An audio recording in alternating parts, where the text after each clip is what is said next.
It's a warm welcome to another edition of the Matchbook NFL Betting Podcast. And before we go any further, Brad Allen, I'm going to give you an official Matchbook NFL Betting Podcast apology. We went against you again. I'm looking at you, Adam. I'm looking at you, Drew. I'm looking at myself. There's plenty of blame to go around here, but the Ravens absolutely put it to the Rams on Monday night. Prof, look, you're in the clubhouse here with this one. First words to you, sir. I said it last week. They're just the best team in the league by a mile, I think, and they might be one of the best teams I've ever seen. I didn't get to watch it, but I just watched the first half highlights the day after, and they just destroyed them. I mean, the Rams are an average team, but it's like a sort of unstoppable machine, just bang, bang, bang, and it is relentless as well. When you combine like a unique scheme, some unique talent, and then just making optimal decisions the entire time, it is one of the best teams I've ever seen. Drew Dinsick, the Rams plus 3.5 was one of your few losers last week. But look, the overs in Cleveland was a hell of a bet. 44.5, you tipped it up, and never in doubt. Yeah, that one was home by the end of the third quarter. I mean, the Rams-Ravens game, the ball bounces a different way. Maybe they only lose by 40 instead of 45 or whatever they lost by. That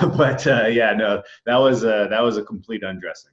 And, we see this from time to time, every year. And I'm mad at myself for not recognizing it more, earlier. Trying to be a little too cute, buy low, sell high spot really was set up pretty well there. But I think the reality is, they're running something that's so unique offensively that there's really not a great way to prepare for it. And it's going to be a fantastic test this weekend for the San Francisco defense, who, last couple of weeks we've been kind of beating the drum. How good are they really? They're getting it done with pressure and turnovers. Is that stuff predictive? Does that stuff carry over from the first half of the season to the last half of the season? I have some thoughts on how this matches up, but this is going to be the game of the week here, seeing the Niners match up against the Ravens. Adam, before I get to you, Brad, you wanted to come in, and obviously I wouldn't do this normally, but I'm kind of in making up mode to you right now, Brad. Well, it's quite an interesting question because most of the sort of predictive models I saw did have the game around Pick'em, and I think there might be a kind of structural undervaluing of a team like the Ravens, which is so effective on like third down, because they're running on fourth down as well. Partially because of how mobile the quarterback is. They're so good in the red zone, they're so good on third down, which they're so good at rushing. And these are all quite unstable things, which I'm imagining models are regressing to the mean. But I think it's fair to say that we've got an offense here that you shouldn't regress to the mean. This is a historical outlier with historical talent, and perhaps that's not quite being captured by a lot of the models that people use. Adam Chernoff, I follow you quite closely on Twitter. Obviously, you had a lot of winners elsewhere, but your best bet with us and Insights column not so good. By the way, I'm going to put my hand up here. My best bet was probably the worst best bet of the season ever, the over in Buffalo. So, yeah, look, hands up, made a mess of it. We're back this week. But Adam Chernoff, good week for you overall. Well, at least your best bet didn't lose by 40. I think it only fell about short of the total. The Matchbook Insights column and some best bets here on the video it's been tricky to. It's just one of those things where I'm putting the wrong games that don't come through, and the rest of my wagers come through. But it's bad excuse. But it was an ugly best bet last week, to say the least. Yeah, but thankfully the other two guys got us out of jail some. But anyway, okay, guys. Ordinarily, on these recordings, we would work back to front. We would take the Monday night game and the Sunday night game. But there is absolutely only one place we can start this week, and that is in Baltimore, Maryland, in the early game on Sunday. San Francisco 49ers at the new Super Bowl favorite Baltimore Ravens. Current betting at Matchbook, you can back the Ravens at 1.4 on the money line. The San Francisco 49ers at 3.32.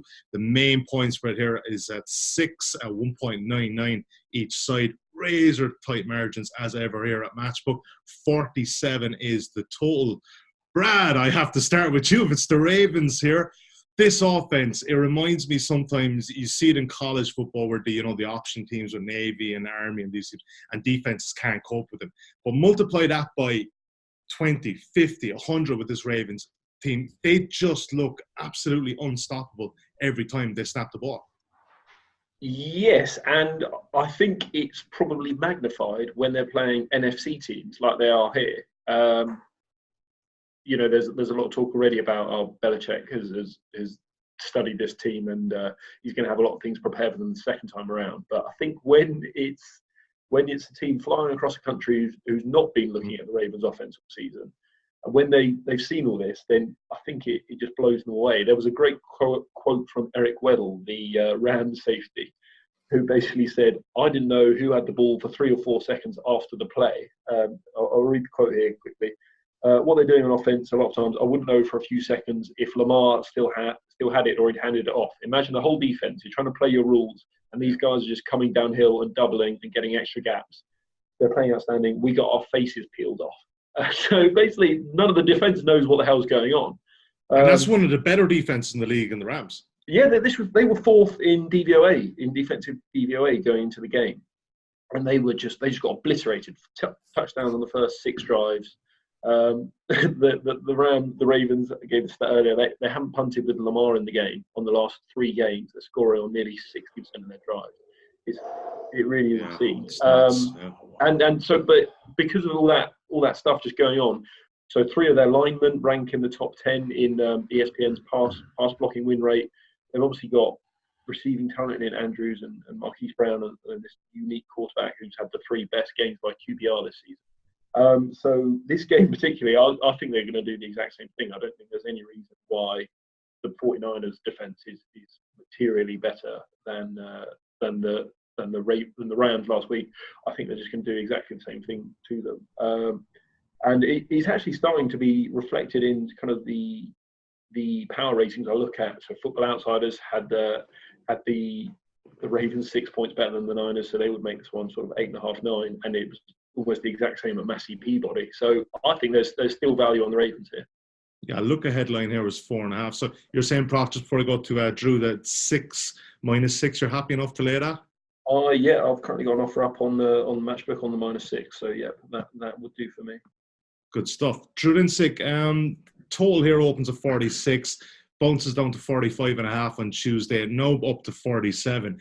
Pretty fascinating market because there's a few kind of definitely big syndicates haven't really made their mind up on this one yet. Have you though?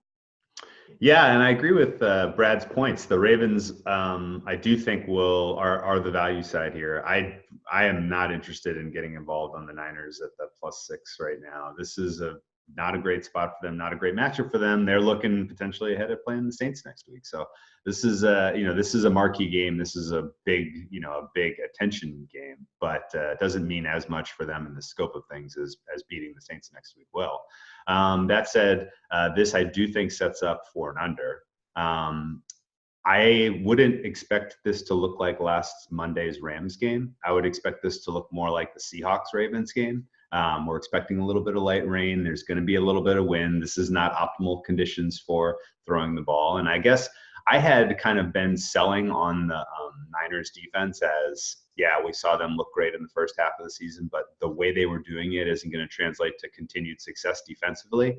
But then against the Packers, the way that the secondary was covering the wide receivers was wildly impressive to me. I thought that they were that was the best game that I had seen that secondary play to this point in the season. And if they're coming up and, being able to play tight coverage on top of having a front seven that can, rush the passer, I think that they're going to create some small windows for Lamar to pass. And, I think all of the success that the Ravens are going to have offensively is going to have to come on the ground.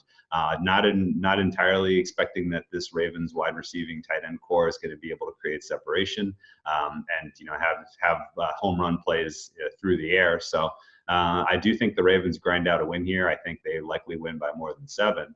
But under 45.5 was my look on this one. Unfortunately, the number has gone against me. It's up to 47 here. But so obviously I like under 47. But this has a much more of a chess match type of feel and a much more of potential sloppy game conditions, limiting passing attacks. And honestly, I think what was lost in how amazing the Ravens looked offensively was that their defense has come on incredibly strong since they made the move from Marcus Peters and they've gotten Jimmy Smith back healthy. Jimmy Garoppolo and company, George Kittle is really their only dynamic weapon in the passing game. If they've got 2 hats on him and they're playing the same type of defensive the defensive effort we've seen from them the last handful of weeks, I think they can keep the Niners to like 10 points or so. Yeah, and the 49ers are obviously going to want to burn clock and keep that Ravens offense off the field. Both teams rank in the bottom 7, the pace of play also in offense. So that's one to consider. Adam Chernoff, strong looks for the under for Drew, and also liking minus. Brad in agreement there in the minus. What say you on this one, sir? I say stay away. Not a game that I'm going to be interested in betting, so I'll leave it up to the other guys to decide. But I did a little bit of work. I upgraded the Baltimore Ravens in my ratings. I kind of sort of threw in the towel on holding them back. But the one thing that I have found a little bit interesting as I went through and worked on Sunday night, I want to see like what happened to the Ravens against the Browns and against the Chiefs. Against Kansas City, the Chiefs didn't score any first quarter points, and they still ended up winning that game. And against Cleveland, and either through watching the condensed games or the highlights, there was nothing that stood out in terms of what either of those defenses did well. And there weren't really any huge mistakes made by Baltimore either. And the same thing goes for the Pittsburgh game. And so I dug a little bit deeper, and I was reading through some notes of reporters. And really, it all came down to just everyone was saying that Lamar had a bad game throwing the football, and he was making poor decisions in those games. And that led to the 3 times this year where we've seen this offensive Baltimore struggle.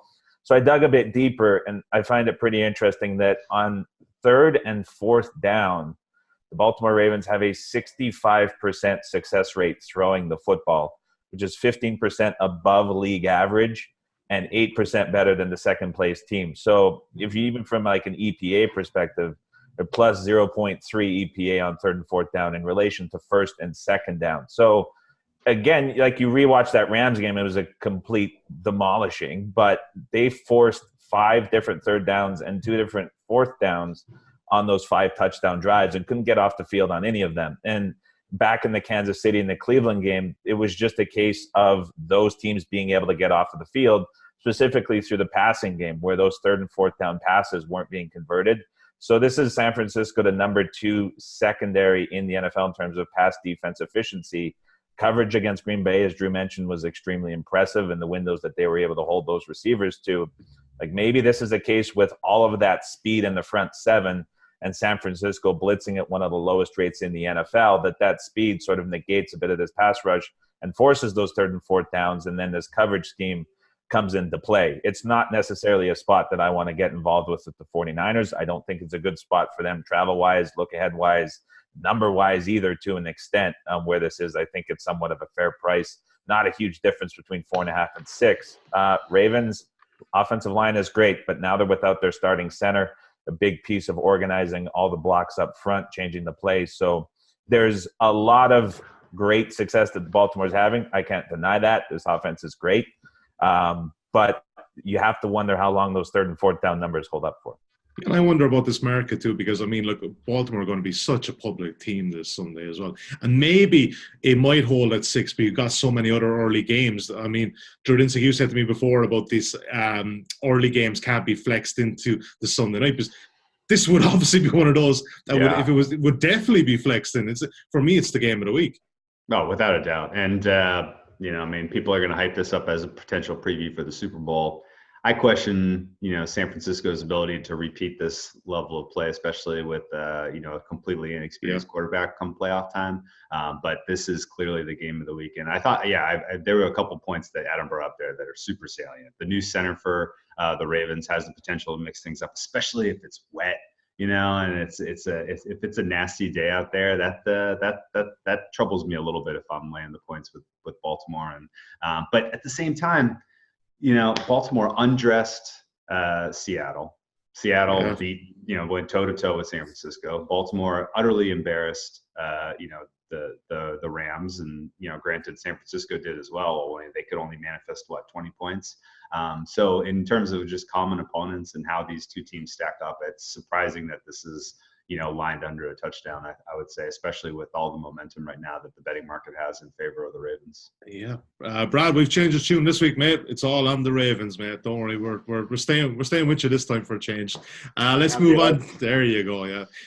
Let's move on to Monday night. We'll just double back here for a moment and we look at the Minnesota Vikings at the Seattle Seahawks. Current betting here in Matchbook. The Seahawks on the money line, obviously a short favorite here, 1.64. Minnesota 2.48. Vikings get a 3-point start at 1.97. You can back the Seahawks -3 at 2.0. And the total is a pretty high one. Open at 49, now it's on 50. Flat 50, slightly favouring the under. Drew Dinsick, I watched the Seattle Eagles game quite closely last Sunday evening. It's just kind of hard to be impressed by the Seahawks. Now, Adam has flagged it up a couple of weeks ago. Now, we were on them last week. We agreed that they were the right side to be on. Adam flagged it a couple of weeks ago that they're probably the most overrated team. After that, it was pretty much hard to agree with Adam. What are your thoughts on the Seahawks at this stage? So this is a spot I've been looking forward to for a couple weeks because we identified pretty clearly that the Vikings pass defense, is not great. And this sets up pretty well for Russell Wilson to do his primetime magic. There's going to be a lot of narratives out there about, Seattle is incredible in primetime and Russell Wilson never loses these type of games. And they have this huge home field advantage, which, by the way, we haven't seen at all so far this season. Seattle has not played well at home to this point in the season. But all that said, they're going to get points. They're going to score in this game. They are going to put serious scoreboard pressure on Minnesota. And then their offense has been coordinated extremely well over the last handful of games. They've kind of found their identity, and we can laugh and poo-poo, oh yeah, you're not going to win just running the football in today's NFL. Well, they have a specific scheme that is working extremely well for the personnel they have. Dalvin Cook is having an incredible season. Their offensive line is doing an amazing job getting pushed in the running game, and the blocking scheme is spectacular. So I would expect that they can go toe for toe, score for score here with Seattle. If I'm looking at a side, I'm probably grabbing the 2.5 that's available now for Seattle because the public narratives and the volume is going to, I would guess, move that number into the 3.5 range. But I think there's a much better play here to be made on the over in this game. This sets up pretty well for, Seattle's defense can be exposed. They're not as good as they looked against that Philadelphia team, that's for sure. I think Seattle's offense is going to be pretty productive through the air here against a pretty weak secondary for the Minnesota Vikings. So we've obviously seen the money come from this over. Drew, what would you bet it up to? What are you comfortable? We're at flat 50 at the moment. It may come down, of course. Yeah, open at 49. We're at a flat 50 recording on Wednesday evening, UK time. So what are you thinking? I mean, if the market does go one way, no, in fairness, it is shading slightly towards the under on this 50 at the moment. So it may now not go beyond that. I think both teams pretty comfortably get to 24 here, which means that 51 is in play. So 50.5 is a bet on for me. Okay. I would get a more advantage price at 50.5 than 50. 49.5, 50, 50.5 are all reasonably the same number in my opinion. So 50.5 gets you the best price. Yeah, and the great thing about Matchbook is alternatives all over the shop. You get 49.5, probably at 1.9 at the moment. Adam Chernoff, what are your thoughts here? I led off with this, the Seahawks. You mentioned a couple of weeks ago the most overrated team in the league. You liked them last week, but what are you thinking about this week? Oh, Drew stole my handicap. That's all. You should have asked to lead that one also. I'll keep this nice and short. Both of these secondaries are enormous liabilities, and nobody's talking about it. For the season, 25th and 23rd, respectively, are Minnesota and Seattle in success rate. In the last 5 weeks, both of them are trending the wrong direction. And Minnesota, one of the strengths of their defense is generating pressure off the edge with Hunter and Griffin. But does it matter against Russell Wilson, who's the best passer against pressure? And then Seattle, potentially without Clowney and Reed for this game, but they've been able to generate some pressure up front occasionally. But again, it doesn't probably matter with Kirk Cousins 7th in terms of passer rating against pressure. And these are two teams both north of 30% for play action. So it's going to turn into a play action bowl is what I'm calling this game overall. Both of these offenses are going to have a ton of success throwing the football. Minnesota something to watch for. Both Smith and Harris, starting strong safety and free safety, both hit the injury report or will shortly if they haven't already been published. But that's something to keep an eye on. So 2 potential safeties out for the Minnesota Vikings, which opens up a huge hole in the defensive center. But this is just 2 offenses, 4th and 5th in terms of passing success rate, 1st and 5th in terms of explosive passes generated. It's going over. Get better than 51. We're getting lots of points. And remember when both these teams actually had top 5 defenses many a year ago. Brad Allen, please don't say you're back in the under. Please don't put in the same spot as the last couple of weeks, man. No, I broadly pretty much agree with everything being said so far. I think there is just huge mismatches with both sets of receivers and quarterbacks. Who Kirk Cousins should be in the MVP conversation as well as Russell. Over his last 7 games, he's 9.1 yards per attempt, 18 touchdowns, 1 interception, and he's not really getting discussed. Yeah. So Thielen and Diggs versus that secondary. Adam gave the stats, bottom 10. And then on the other side, Metcalf and Lockett and Russell Wilson against the secondary again, which is bottom quarter of the league. I don't see how there isn't points, basically. So, yeah, I'm on the over as well. All right, bombs away on the over for this one. Right, let's move to Sunday night's game. The New England Patriots at the Houston Texans, current betting at Matchbook. 1.61 the Patriots. The Texans are 2.52. Texans getting a 3-point start currently. Lots of even money around for that. 2.06 plus money. 45.5 is the total. Adam Chernoff. Look ahead line for this was 4.5 of the Patriots favored. 1.5 has been trimmed off there. Any major reason for this? I mean, we're looking on Sunday night. They still beat the Dallas Cowboys, whether offensively doing anything much. Defensively, they're obviously, one of the top teams in the league. Coaching mismatches, what are you looking for here to find an edge betting-wise? You mentioned that movement down from 3.5 to 3 is a bit odd, but it's not like this is the first time this season that we've seen a side go against for New England for no real reason in particular. So it's just kind of the situation we dealt with. But it's not never really a good strategy to have both overs in the primetime games. But I think that this is another dead set over at 45 or better. And the reason, and it's going to sound strange, but I think this is the first time we see a true offensive performance from the New England Patriots. And it's probably going to, you look at the scoreboard and they've scored 30 or more points 6 times in that early start to their schedule prior to week 8. But a lot of that was fueled by defensive touchdowns and obviously a really bad quality of opponents who set them up for easy points. But New England 23rd in yards per play at 5.1. I see this as their first real 6.5 plus yards per play performance. Houston have faced opponents in the top 10 4 different times this season for offensive efficiency, allowed an average of 29 points against in those games. Without Watt in there stopping the run, they've taken a step back. This secondary is one throughout all of these videos I've had a lot of concerns with. But New England has picked up their tempo incredibly. In the first half, they're the quickest team snap to snap in the NFL, and it's only getting quicker each week as the reps continue to go up for Brady, as they lose a little bit of confidence in their running game. And then from their defensive side of the football, it's been great, but it's really trending the wrong direction. You look at the last 5 weeks since week 8, they've trended to 19th against the pass down to down and 15th against the rush down to down. So if New England has a quick start in the first half, I love this Houston Texans offense when they're trailing, the most efficient in the NFL, 65% pass plays, 56% success rate, and 8.1 yards per attempt when they're trailing. That's 10% and 1.2 yards per attempt above league average. So this is a spot where I think that New England gets out to a quick start. Houston becomes a lot more efficient throwing when they're trailing, and it becomes a back and forth. Both of these teams get into the mid-20s. I think this goes over 45 pretty easily. Brad Allen, what are you thinking on this one? I am, again, broadly in agreement with Adam there. I would say these defensive numbers, again, I think a lot of it is weather-related. So we saw that Dallas game last week.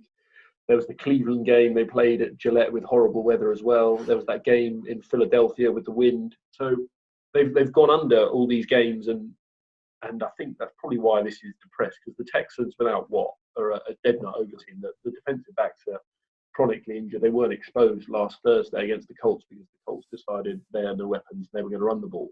but you can be sure that Bill Belichick is going to realise that they don't have any defensive backs worth anything, and they will throw it all day.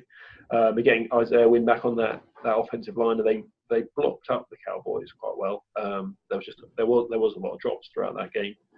And yeah, as Adam says, once you force Deshaun Watson to throw and you can get Bill O'Brien out of the way, essentially, then it's bombs away.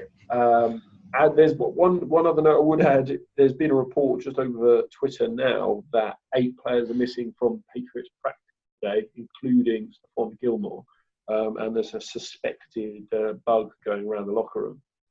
So it would be worth looking into that a bit more and keeping a tab on that to see who's out. Similar bug with Dallas last week too, wasn't it? Yeah, well, maybe the Cowboys gave it to him last week. Yeah, possibly, yeah. Around in the rain. So, would like the over, but would keep an eye on what's going on as well. Drew Dinsick, I wonder sometimes too, there is a lot of kind of narratives around coaching regards, Romeo Crennel and Bill O'Brien were on, Bill Belichick's staff. And I do know that some people get a bit carried away with that narrative. And they say, okay, well, they'll know everything they're doing. But on the flip side, Josh McDaniels will very much know Romeo Crennel's weaknesses and may just exploit it. What are you kind of looking at? Is there any kind of edges you're looking for here? I mean, both guys love the over here, but are you in agreement? Well, I guess I thought Adam's points were very sound, and he's characterized the Texans extremely well offensively. They are a great come-from-behind team. The problem is if they – and you catch that kind of that over conditional on the Patriots getting a fast start. I thought that what the Texans did from a coaching standpoint against the Colts was not expected.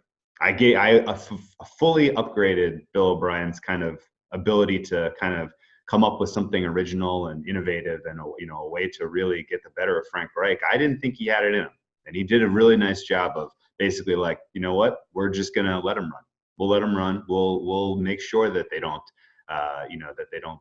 hit a home run against us. And then, and then knowing that he had the advantage in the passing game against a pretty weak secondary for the Colts, he came back when needed and, made and let Deshaun Watson make the plays he needed to get the lead and to put away the game.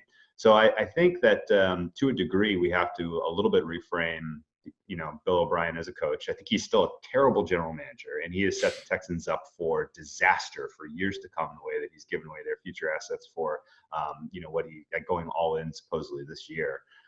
But this is a spot where I think at 3.5, you have to give due consideration to the Texans. News that Brad just shared about the Patriots being a little bit limited and sick is big. And I think to a degree, you're absolutely right, Brad, that a lot of the Patriots unders that we've seen recently have been weather related. It was even windy in that Giants game, which only went over because they had, blocked. They're getting defensive scores, which you can't expect those to keep going on, and special team scores. That's not going to keep happening. So, to a degree, I think that, the Patriots, should see some more daylight in this one, but not unlike the Colts, who had no weapons. Who do the Patriots have? Who do you have besides Julian Edelman right now, who has any chemistry with Tom Brady, who's doing anything effective in the passing game? It's a very tricky situation that they find themselves in going forward with some of these other teams in the AFC who are just going to be able to unload on them from a point standpoint in the playoffs. And, they've got to find some chemistry with Myers and Harry and some of these young guys that they drafted. If they don't, then they're going to be in deep trouble come the playoffs. But I think the Texans are very live in this game. I think at 3.5, especially, you have to take a look. Little concerning that some syndicate out there was maneuvering on this line. I don't love that. The coming down to 3 to get some kind of major action in on Patriots at -3 is concerning. Patriots, they don't have a kicker either. And, granted, this is indoor controlled environment. There's just a lot of things that I check boxes that favor the Texans in this one. I'm probably not going to make a play, but I do see the value at 3.5. Don't panic, Drew. Syndicates lose too, man. Do not panic. That's a great point. Brad Allen, you wanted to come back in there, man. Yeah, I just wanted to so we know the Patriots have covered 60% or whatever in the Belichick era, and a lot of people talk about all these kind of hidden things that they do, which you don't necessarily see on field. But I thought we saw a couple of them last week, even though they didn't actually cover. So one was this tripping stuff. There was a lot of talk that the refs had or Belichick, whoever, had sent video to the refs going, Cowboys are tripping and watch out for that. And then they get 2 tripping calls on the crucial play in the game, which it's a tiny little edge which most teams don't do. But it's something like that. And then the other thing was, what was the other thing? Oh, yeah, so the special teams, obviously they blocked the punt, scored the touchdown 2 plays later or whatever it was. There's a video the Patriots released today where Belichick is saying, right, the punter is going to kick to his right because he wants to take advantage of the wind to bring it round. So we send extra pressure to the right. And obviously that's where they got the block in. And it's just that kind of little tiny expertise which they keep blocking punts. They keep getting favourable calls because they do all these little tiny details. Yeah, they deflate the ball slightly so Brady can hold it better. And whatever the edge allegedly. they will do it. Yeah. I love how we're still on that. It's great. Yeah. Never give up. Love it. Yeah. I'm loath to bet against them again. Yeah, it's look, I mean, they're just so hard to bet against because they're just so well coached and just they do the right things so well, even with kind of offensive talent deficiency. Right, let's move on to AFC South matchup. That I suppose kind of season start, we probably wouldn't be too excited about this, but this actually is the makings of a really good game. I am, of course, talking about the Titans' trip to Indianapolis to take on the Colts. Current betting here at Matchbook, the Colts on the money line at 1.77. Tennessee Titans at 2.23. 2.5 is the main handicap. Again, 1.99 each side. 43.5 even is the total, slightly shading on the under there. Brad Allen used extolling the virtues of Ryan Tannehill last week and came to fruition. What did he have? 2 passing, 2 rushing touchdowns. And I mean, look, anybody who was on the under in that game at the end of the first quarter was like, oh, quid's in. And then an absolute explosion of points in the third quarter. Brad, Titans could be sneakily good. Titans are sneaky good. Just quickly on Tannehill, 2 weeks ago I backed him 12-1 anytime touchdown scorer, like triple figures for 2 touchdowns. No, he does nothing. He ran in 2-point conversion. Week later, obviously he does it. Anyway, that's by the by. So since week 7, so pop quiz for the guys. Who's best in offensive DVOA? Gotta be the Ravens. It is the Ravens. Who's second? Is it the Titans? Really? It's the Tennessee Titans. Oh my gosh! But they have a great offensive coordinator, Drew Dinsick. You already flagged this, Arthur Smith. Huge fan. You are. Well, yeah. So they might be good. Smith. I think they're good. So Tannehill, since he's been starting, he's first in yards per attempt. He's first in this completion expectation over average. So just adjusting for how far downfield he's throwing. He's 6th in average depth of target, very aggressive. He's 5th in aggressiveness, so he's just throwing to his guys, whether they're covered or not. And as I say, by those DVOA numbers, it's paying off. The other part of this thing that's making the offense run is obviously Derrick Henry. Anyone that follows fantasy will know that Henry's numbers in the second 2 months of the season are basically double what he does in the first half of the season. His touchdowns, I think it's 10 in the first 2 months over the last 2 years, and then 24 in the second 2 months of the season, because he is this 6'3", 250-pound back. Defensive backs, they didn't want to sack him in the first place. Now they've got niggler injuries. The end of the season's in sight, contractor in sight. They're just not. They're not up for it, and he's a wrecking ball. So yeah, I think this is a very good Titans offense. Maybe we can say top 10, top 12. And the defenses of these two teams pretty comparable, I would say. So it comes down to how good I think the Colts offense is, and it's just not very good. They put Eric Ebron on IR this week. T.Y. Hilton is basically the only threat left, and he said yesterday. Obviously, he tried to play through a calf injury last week. He said yesterday that the calf is still bothering him. He doesn't know if he'll play. He said, I didn't have my explosiveness. He doesn't know if it'll be fixed. And no Marlon Mack, he's gone. So what do the Colts have left? They've got a backup quarterback and like Zach Pascal, and I can't even name anyone else. So, but they've still probably got the best head coach in the league. Drew Dinsick, agree? Yeah. Losing a little faith. I think Harbaugh clearly took the number one. I mean, Belichick will forever have the number one head coaching ranking and is on a tier by himself, but Harbaugh has taken the clear number 2.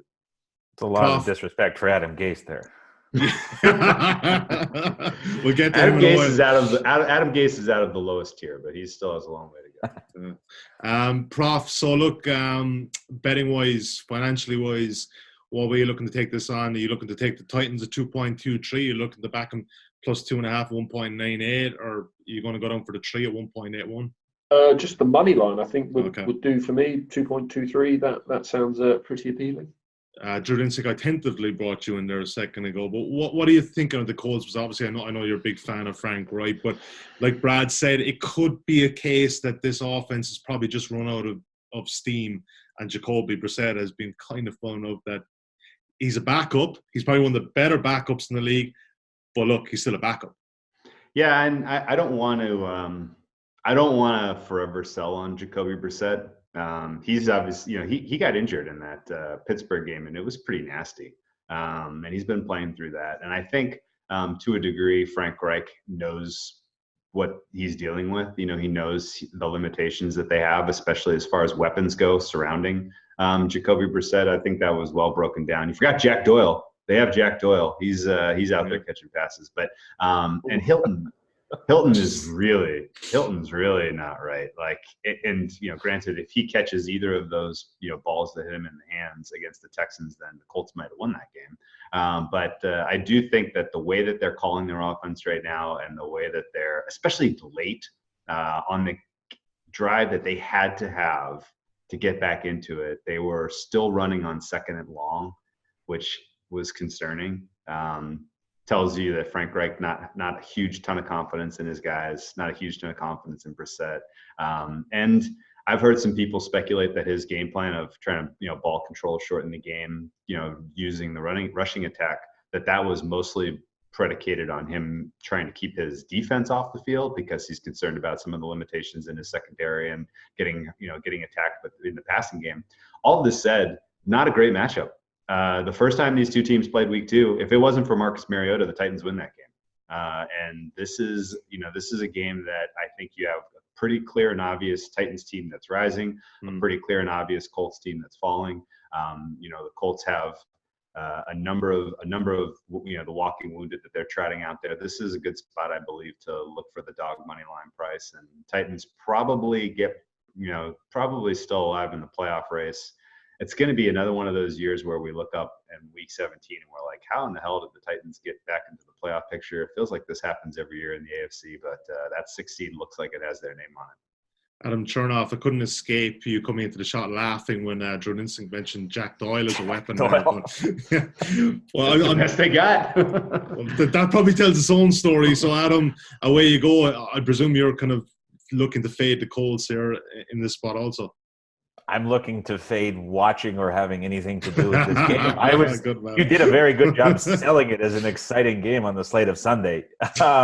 Look, I'll say this. Titans offense, obviously, you can't deny those numbers. They're playing with a different energy and it's completely different with Tannehill in. I question why he was ever considered a bad quarterback. Accuracy was never an issue. He was always one of the better throwers of the football, but he was stuck in the aforementioned Adam Gase system and was put in a bad situation in Miami. So he played 1 year quarterback in college.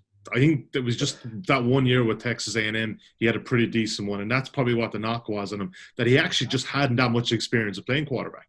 Yeah, I don't think it's a surprise to see him succeed in a system where he has some weapons and is able to push the ball further than 3.5 yards downfield to a slot receiver. But look, the Titans secondary is horrific, and it's been disguised by this offense that has come on.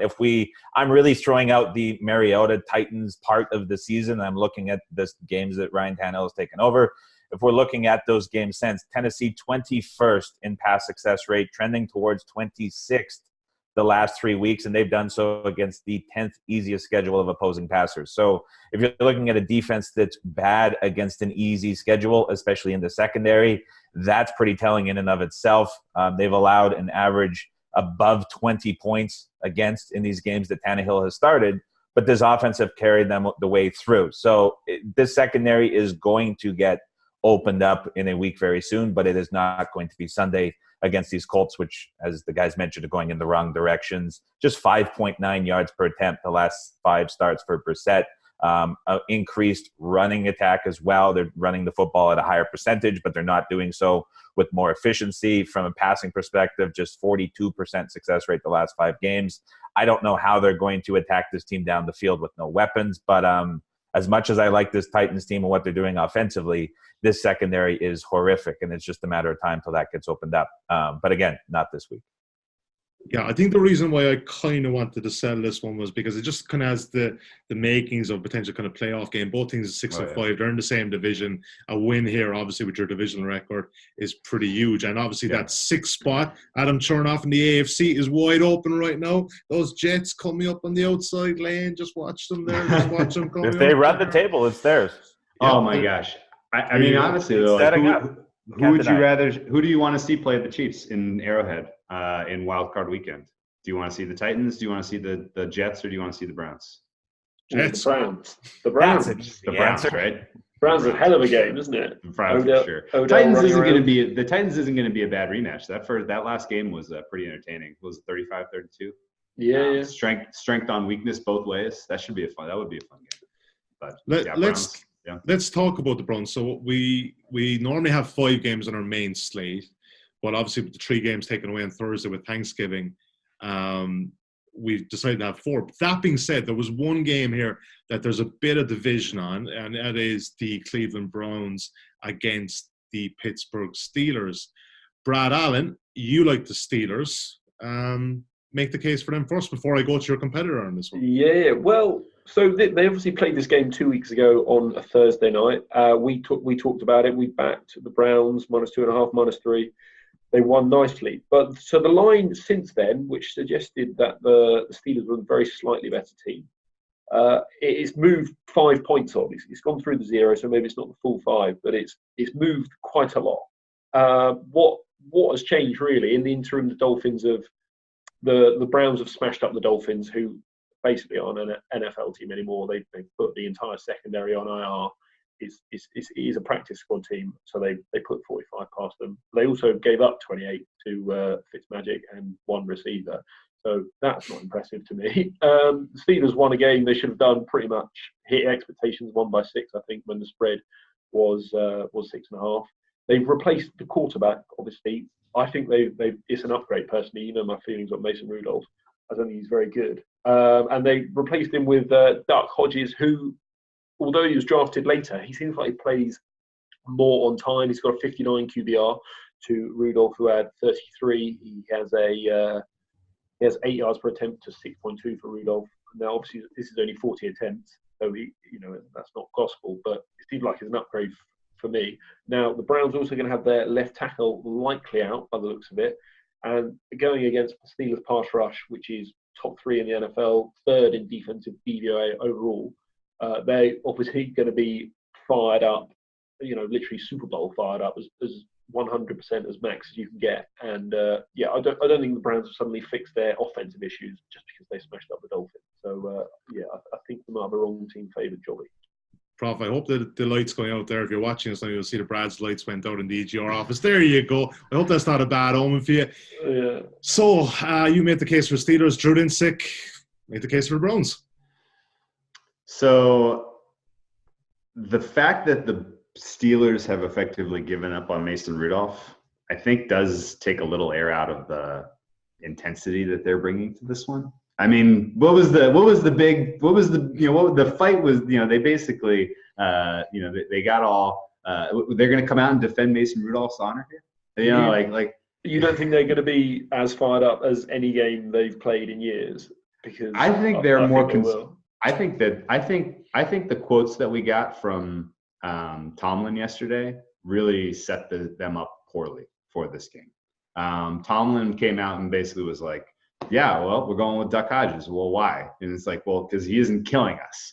If that's the temperature of the locker room that you're getting from your head coach, you're like, okay, great. So we're feeling confident in this guy, Duck Hodges, because he's not killing us. Like, could you not make the case he's just a better game manager, that he's not going to turn the ball over like Mason Rudolph? Perfect setup for me, because if your mindset coming into this game is we are going to be very conservative. We are not going to make the critical mistake. We are going to, probably not going to have Schuster, probably not going to have Connor. Yeah. We're going to put Duck Hodges in there, and we're going to ask him to dink and dunk and keep us in this game against a Cleveland Browns team who has a a full complement of healthy weapons. They are deploying a dynamic 2-back system, and you have now finally developing some chemistry between Baker Mayfield, who's playing a lot more confidently than he was previously in the season, just faced this defense, and is live. You have a live arm in Cleveland, and again, and weapons to throw to, and you have backs to run the ball. And then on the other side, you have a offense that is like, we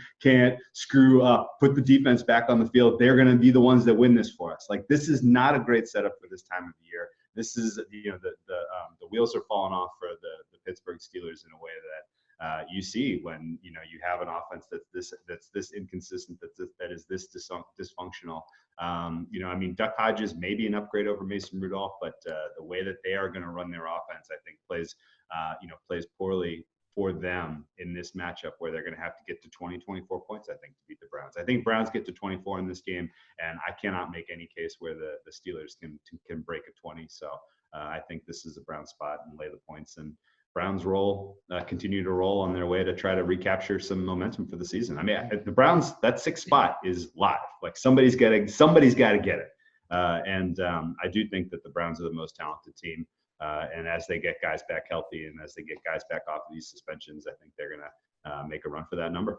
You could make the case that Browns team total can be in play if it stays under the 21. 39 is the total right now. So if they're a 2-point favorite, and it looks to be about 21. So I think Brad's point about the offensive line injuries and the fact that the pass rush is going to get home on Baker is a potential concern. Although I do think that the small adjustments they've made in terms of how they're deploying personnel and how they're protecting Mayfield have really helped him kind of regain some confidence later in the season. And, this is, there's a little bit of regression to the mean here, where the Cleveland offense was poorly perceived, but they had gone through an absolute gauntlet of some of the most difficult defenses in across the league through the first 8 weeks. And now, that's the reason, one of the reasons we were so high on them over last week that's why Adam, got in on the Browns at -11.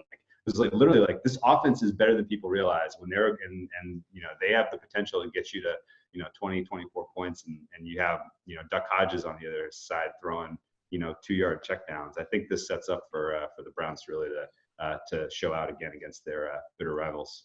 Brad, Allen, you wanted to come back in before we jump off this one? Yeah. Well, I would just say that I think having a near brand new quarterback it is an edge. We've seen with these rookie quarterbacks that the more film you get, like Rudolph himself, he started out okay. The more film he got, he ended up with 4 interceptions, and then they pulled him in the middle of the game last week. And then Hodges came in, and he wasn't just the game manager. He threw downfield. He had more yards than Rudolph did after 2 passes, because he hit, I think it was Washington for 78-yard touchdown, whatever. Well, wait a second. On that one, that should never have been a touchdown. That Cincinnati defensive back just fell over. Yeah, I don't know what he was doing. But he's taking shots. That's the point of air yards, is that they're valuable. You get pass interference. Well, I think there might be a misconception there, Brad, because if you look back to the Chargers game a couple of weeks ago, that was very much dink, dink, dink, and dunk, and they got the job done. James Conner was on the field. Chargers were terrible, but obviously that was his first start? Was that Duck Hodges? Yeah. So he's probably got more into the playbook now. So your point is well made there, that he will be able to probably push the ball further on the field now. But especially if they're expecting that, he's come out and said he's not going to kill her, so they're going to be sitting on the short routes.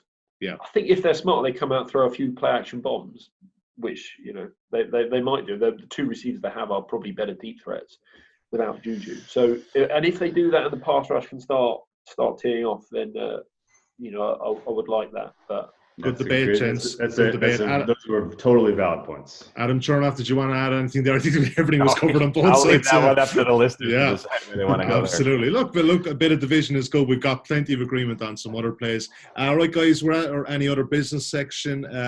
Drew, I know there was 1 or 2 that you kind of wanted to maybe just throw in there. Maybe just let us know what else you're on this week very quickly. Yeah, I guess. I mean, the rest of my card is, I think we hit the high spots. I'll save my best bet for the best bet segment. Yeah. But I also I think in the same kind of way, I'm trying to carry some momentum here on the Browns. I think it's also similar to expect that the Jets continue to row the boat here. I laid the points for them. Why we're making an adjustment for the Bengals going from Finley to Dalton is completely beyond me. I don't think that there's really any points gained here by making this switch. I don't know why they're doing it. Maybe they're trying to get him back into some game rhythm before they take on the Dolphins so that they can avoid 0-16 or something. I don't know what's going on in Cincinnati. But I do know that their offensive line is one of the worst I've seen in all football in many, many years. They can't pass block. They can't run block. I think that they are in deep trouble against the Jets defense that is coming on strong. And then the Jets offense is they're playing fast. They're playing hard. Adam Gase is finally getting the most out of Sam Darnold, which is pretty cool to see. And I think these two young quarterbacks in Darnold and Mayfield are bet on quarterbacks as we come down the home stretch here. So if you're seeing short prices, and even though it's on the road, this is against a team that is, absolutely, is absolutely lost to their season. So Jets land 3.5 is worth the play for me. And I'm holding my nose. I'm taking the Rams -3. Gross seeing them off a short week after what they just did on prime time. Against the team coming off a bye as well. So, against the team coming off. Oh, yeah. Well, I mean, coming off a bye hasn't exactly been that's true. Good for anyone really this season. But I think this is a good matchup for the Rams to get right. And, finally getting healthy a little bit on offense, and defense now has something to prove after getting embarrassed. So I'm going to lay the 3 with the Rams. Adam Chernoff and Brad Allen both write on insights.matchbook.com every week. Adam Chernoff, have you got something that isn't going up on Insights that you really like this week? I would just throw in a quick disclaimer on Andy Dalton. I think it's a pretty big upgrade, to be honest, from Ryan Finley, who was like bottom every single category imaginable. But the Bengals completely different with Dalton under center. They throw it 22% more of snaps than what they did with Finley. So I think that offense is going to look extremely different, and I think it really plays out well for the over. I think there's also a bit of motivation for Dalton, who was very unimpressed with that benching, especially with the time of the year that it came. So a bit of a point for him to prove, I think, plays in nicely. And he was willing to take shots. So I'm not going to back the Bengals with that defense that they have, but I think that sets up really nice for the over at anything better than 41. Brad Allen, anything else just jumping out of you that's not on Insights, of course? I also like that over. Have backed that one. No, I don't have much else, to be honest. Let's do a recap of what we've already given on. You can obviously add in your own best bets towards the end of this.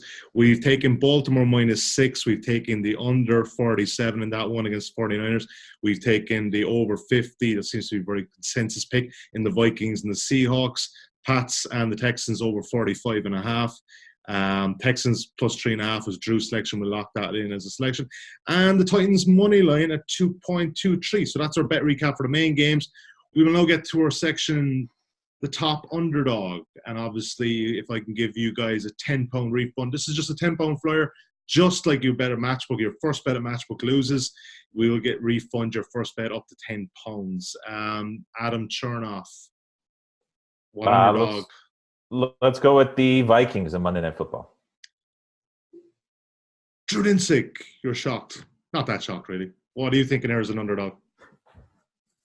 Tennessee Titans for me. Brad Allen? Give me the Cardinals.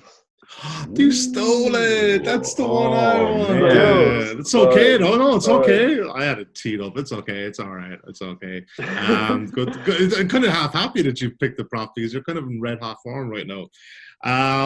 Right, let's go to best bets of the week. Winners last week for Mr. Brad Allen, of course, and Mr. Drew Dinsick. So the pressure's on you and I, Adam Chernoff. Let's start with one of the guys in the clubhouse lead. Brad Allen, your best bet of the week, sir. One we've not talked about. If you want the full reasoning, go read Insights, but Chiefs -9.5. Chiefs -9.5. Drew Dinsick. I'm going to take Philadelphia under 44.5. For a lot of the same reasons that we thought that the Browns Dolphins game set up perfectly for an over last week. This sets up perfectly for an under this week. Philadelphia's defense is getting all their pieces back healthy.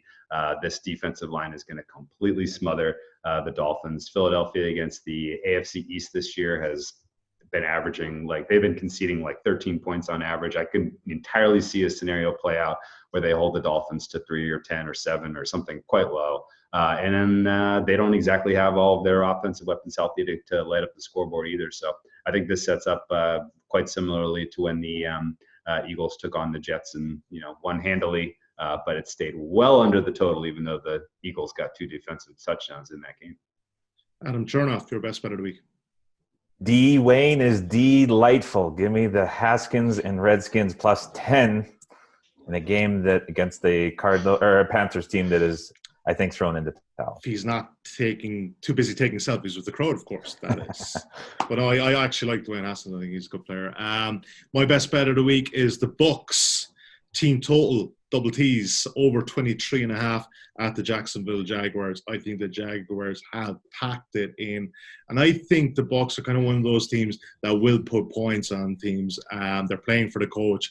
And when that offense clicks, it clicks. So give me 23.5 in the over with the Bucs. Right, gentlemen, we're out of time. We are out of time this week. Really enjoyed this as ever. Hope you did at home. If you're watching us today, if you're listening, be sure to give us a 5-star rating on iTunes or leave some nice comments on YouTube. Best of luck. Happy Thanksgiving, of course, to our viewers and our listeners stateside. Myself and the professor, we will be having our Thanksgiving in a more of an Irish and a UK setting. So think of us while you're having your turkey.